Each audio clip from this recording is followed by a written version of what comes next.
Oke, bismillahirrahmanirrahim. Assalamualaikum warahmatullahi wabarakatuh. Waalaikumsalam warahmatullahi wabarakatuh. First of all, thank you for watching this video or this presentation. Let me introduce myself and my group mates. My name is Hafifah Pranti Shamhar. My group mates are Sri Kandi Bulan Maharani, Muhammad Saiful, and Nurhalisa. We are from group 3. We would like to discuss about pedagogical competence.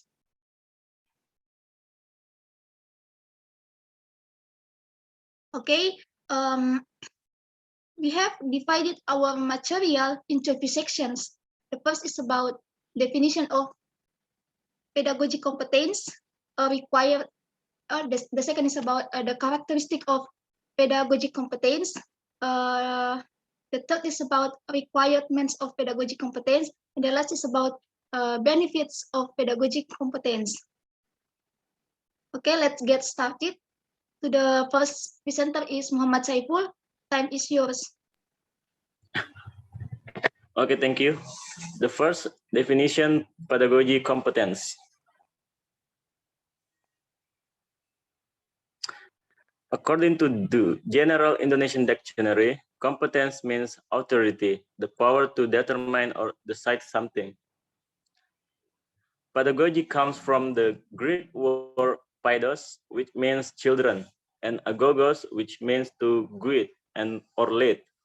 Pedagogy is a science that studies the problem of guiding children towards certain goals, namely so that they will be able to independently complete their life tasks. So, pedagogy is the science of children's education. Pedagogy competence is a skill or ability that must be mastered by a teacher in saying the characteristic of students from various aspects of life, be it moral, emotional, or intellectual. Okay, next. Okay, thank you, Muhammad Saiful. To the next presenter is Nurhalisa. Time is yours. The second is characteristics of teacher pedagogic competence. Next. There are 7 characteristics of pedagogic competence. The first is measuring the characteristics of students. When the teachers are able to record and use information about the characteristics of students to help the learning process. For example, teachers help develop potential and overcome students' deficiencies. The second is measuring learning, theory and educational learning principles. When the teachers are able to determine various approaches, strategies, methods, and learning techniques that educate creatively in accordance with teacher competency standards. For example, teachers use various techniques to motivate students' willingness to learn. The third is curriculum development. When the teachers are able to select, compile, and organize learning materials according to the needs of students. For example, teachers can arrange syllabus and lesson plans in accordance with the curriculum. The fourth is educational learning activities. When the teacher is able to develop and implement a complete educational lesson plan. For example, the teacher carries out learning activities according to the curriculum content and relates it to the context of the students' daily lives. The fifth is development of students' potential. When the teachers are able to analyze and identify the potential development of students through learning programs that support students.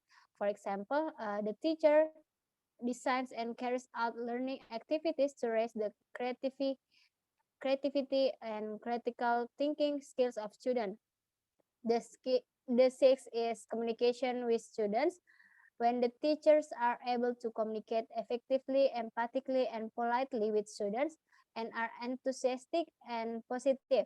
For example, the teacher pays attention to students, question and respond completely and relevantly to eliminate confusion for students. And the last is assessment and evaluation. when the teachers are able to carry out assessment of learning process and outcomes on ongoing basis. For example, the teacher uses the result of the assessment as material for the preparation of learning plans that will be carried out next. Next. Okay, thank you, Alisa. Okay, the next material is about requirements of pedagogic competence. Requirement of pedagogic competence. The first is about maturity.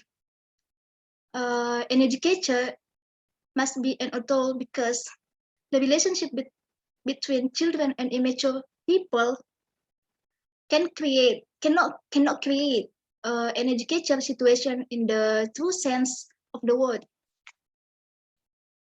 With an attitude of maturity, teachers can guide and protect the students. The second is about identification of norms. It means to become one with the norms conveyed to students, like for example, religious education.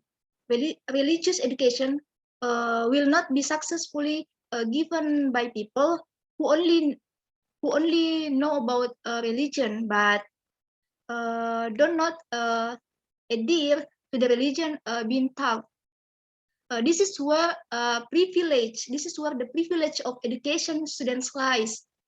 Where educating is not just a technical matter, it like mastering the material or how to convey it, but it also inner problems in the sense that educator must become with norms conveyed to students. Okay, the third is about identification with students or children. Identification with students or children means that educators can place themselves in students' lives so that education efforts do not conflict with students' nature. Okay, the next is about knowledge. Knowledge means that a teacher has sufficient knowledge about education, have knowledge of basic lessons that will be taught to students without that will be taught to students without knowledge of the authority of teacher will be begin to fade and sink slowly. Okay, the next is about skills.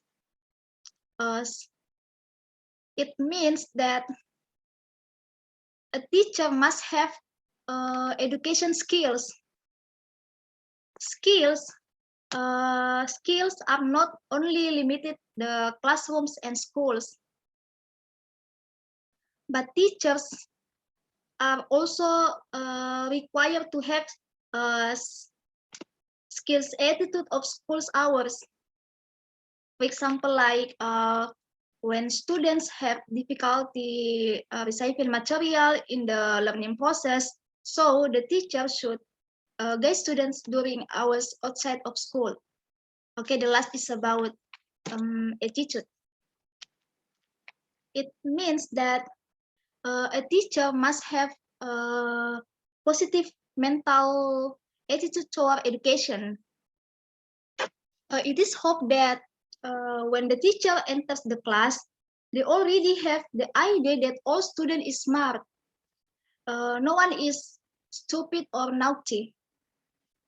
Mostly, when the teacher has entered the class and knows the condition of the students who are all busy, most of the teachers have claimed that the class is hell.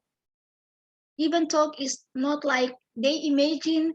If we approach it personally, we will know how big the problem is for the students. Okay, thank you. The next presenter is Fikandi Bulan Maharani. Time is yours. Okay, thank you. Benefits of pedagogic competence. As for some of the benefits obtained by teachers and students with pedagogic competence. The first is benefits for teachers. Teachers can understand students by utilizing the principles of student cognitive development. That is like helping students understand the information received.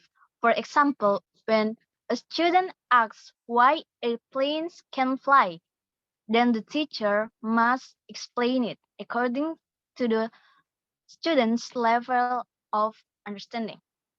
And the second is teachers can understand the principle of students' personality development and reflect on them in the learning process.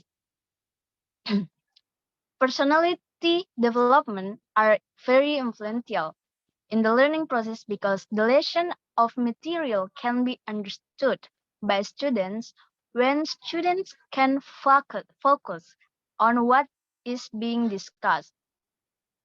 If the educators have success in making the focus of the students on the educators, then it is easy for the educators to carry out their learning activities. And the last for benefit teacher is can design and implement learning strategies. What is mean is how to organize student subject matter, materials, equipment, and time used for the learning process, and in achieving the goals of predetermined learning activities. Okay, the next is benefits for students. Okay, if uh, this has been met, then the student can fulfill their curiosity. Students dare to think and have the ability to solve problems. Students can be more comfortable in their learning activities. Students have a steady personality and have self-confidence. Students have good manners and obey the rules.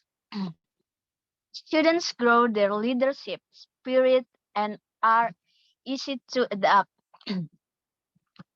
Okay, by mastering pedagogic competence by the teacher, it is hoped that the teacher can understand students and carry out learning activities in accordance with applicable regulation and according to student needs so that students can receive lesson better and more fun. Thank you. Okay, thank you Sri Kandi Bulan Maharani. Okay, that's the material we can present. So we can conclude that pedagogic competence is a skill or ability that must be mastered by teacher in seeing the characteristic of students from various aspect of life, be it moral, emotional, and intellectual, and how is the ability of teacher to manage student learning. And then there are several characteristics of pedagogic competence, such as mastering the characteristic of students, mastering learning theory and educational learning principles, curriculum development, and etc. Being an educator is not easy. There are several requirements that must be met, including maturity, identification of norms, identification of children or students, skills, attitude, and knowledge. So, mutually beneficial education will be created in accordance with the wishes to be achieved. Okay, thank you for watching this video. May all those we have shared be beneficial for all of us. Assalamualaikum warahmatullahi wabarakatuh. Waalaikumsalam warahmatullahi wabarakatuh.